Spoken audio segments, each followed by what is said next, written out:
देश पर अब भी मंडरा रहा है। देश पर कोरोना की मार बरकरार है। आशंका है कि आज कोरोना के आंकड़े आएंगे तो इसके बाद देश में कोरोना संक्रमित लोगों का जो कुल आंकड़ा है वो 2 करोड़ के पार पहुंच जाएगा। संक्रमण के मामले में भारत अमेरिका के बाद अब दूसरे नंबर पर आ चुका है। कल ही कोरोना से मौत के मामले में भारत अमेरिका, ब्राजील और ब्राजील के बाद अब तीसरे नंबर पर आ चुका है मौत के आंकड़े में। कोरोना के ये आंकड़े चिंता बढ़ाने वाले हैं, लेकिन देश में वैक्सीनेशन की रफ्तार भी तो बहुत सुस्त है, ये दूसरी चिंता है। जबकि ये बात साफ हो चुकी है कि आपकी सावधानी और वैक्सीन ही कोरोना के खिलाफ लड़ाई में सबसे कारगर है। अब तक कहा जा रहा था कि सोशल डिस्टेंसिंग, मास्क और साफ हाथ आपको कोरोना से बचाएंगे, लेकिन अब इस बात को किसी बात का प्रमाण की आवश्यकता नहीं कि वैक्सीनेशन वो चौथा और सबसे मजबूत हथियार है जो भारत की इस बड़ी आबादी को कोरोना संक्रमण से बचा सकता है। लेकिन दिक्कत ये है कि वैक्सीनेशन की रफ्तार इतनी सुस्त है कि अब इस बात को लेकर भी चर्चा शुरू हो गई है कि अगर इस रफ्तार से देश में वैक्सीनेशन होगा तो न जाने कितने साल लग जाएंगे हर नागरिक तक कोरोना की डोज पहुंचने में। हमारे 2 संवाददाता हमारे साथ दिल्ली और मुंबई से जुड़ चुके हैं। दिल्ली से हमारे साथ सुरभि काग जुड़ गई हैं और मुंबई से हमारे साथ सूरज ओझा जुड़ गए हैं। दिल्ली मुंबई का हाल आप दोनों से हम लेंगे। सबसे पहले सुरभि, उम्मीद जगाने वाली तस्वीरें आज सुबह सुबह देश की राजधानी दिल्ली के लिए आई, जब 2 बड़ी एक तरह से ऑक्सीजन के टैंकर्स, लिक्विड ऑक्सीजन के टैंकर्स रेलवे लेकर पहुंच रही है। उम्मीद है कि दिल्ली की जो सांसें फूल रही हैं पिछले 20 दिनों से थोड़ी राहत मिलेगी। जी देखिए, राजधानी दिल्ली में पिछले कई दिनों से हम तस्वीरें देख रहे हैं कि कैसे तमाम अस्पतालों में ऑक्सीजन की कमी की वजह से लोग जो हैं अपना दम तोड़ रहे हैं, चाहे फिर वो कोविड के मरीज़ हों या नॉन कोविड मरीज़ हों, दोनों का ही कहीं ना कहीं ऐसा हाल है।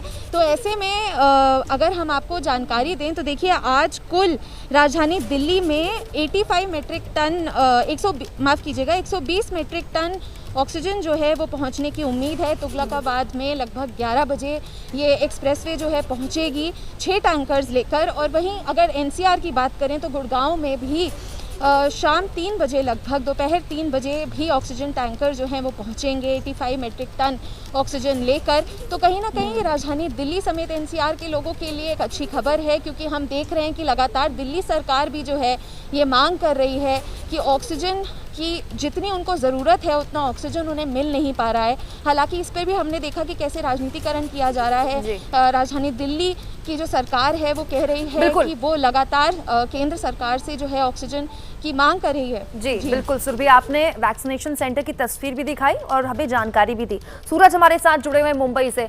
सूरज, आपके पास वैक्सीनेशन को लेकर क्या खबर, क्योंकि कल मुंबई से बड़े दिनों बाद एक राहत की खबर आई कि 17 तारीख के बाद, यानी कि 17 मार्च के बाद कल पहला दिन ऐसा था जब 30 दिन बाद 50,000 से कम केस आए, और अब तो ये भी कहा जा रहा है कि हो सकता है कि मुंबई ने अपना पीक देख लिया है। जी बिल्कुल, ऐसा बताया जा रहा है कि मुंबई ने अपना पीक देख लिया है। जैसे कि आंकड़ों की बात की जाए तो कल के दिन मुंबई में 2600 के करीब मामले आए कोविड के, जो कि काफ़ी कम है अब तक। जितने भी सेकेंड जो वेव आई थी उसमें ये बहुत ही कम बताया जा रहा है। तो आप देख सकते हैं कि लोगों में अब वैक्सीन लगवाने की भी होड़ मची हुई है।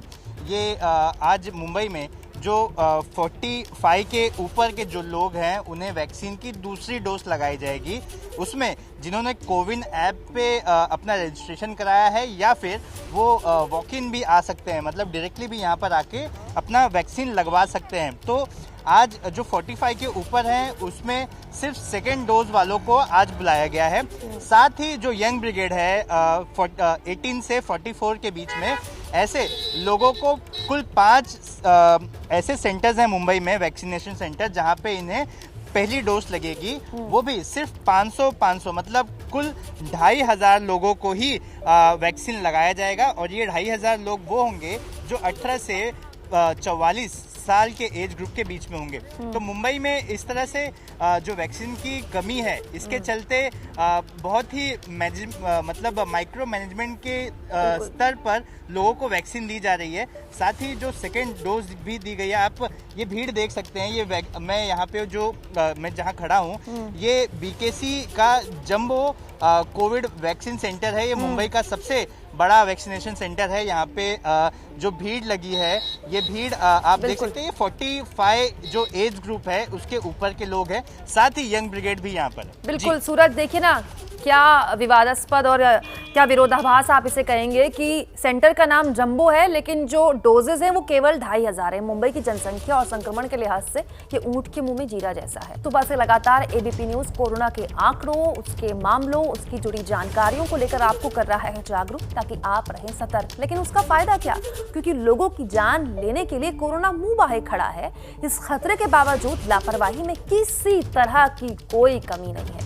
जनता तो जनता, खुद को प्रतिनिधि बताने वाले लोग भी हद दर्जे की लापरवाही कर रहे हैं।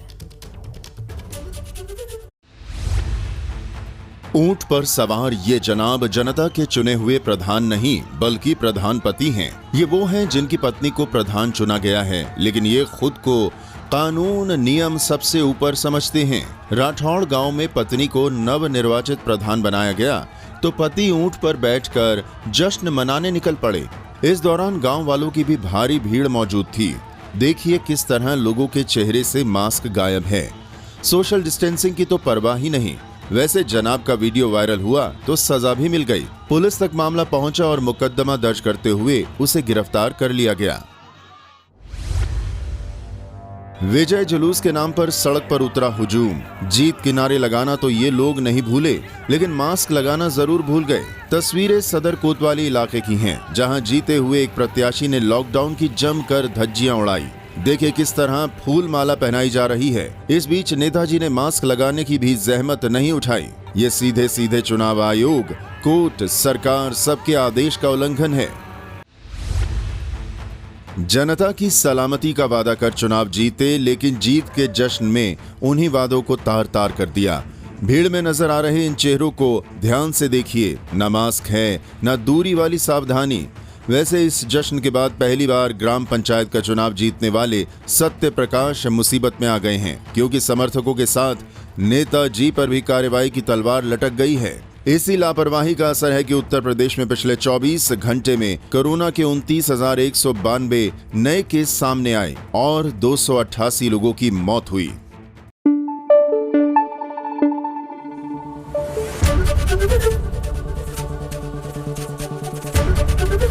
एबीपी न्यूज आपको रखे आगे।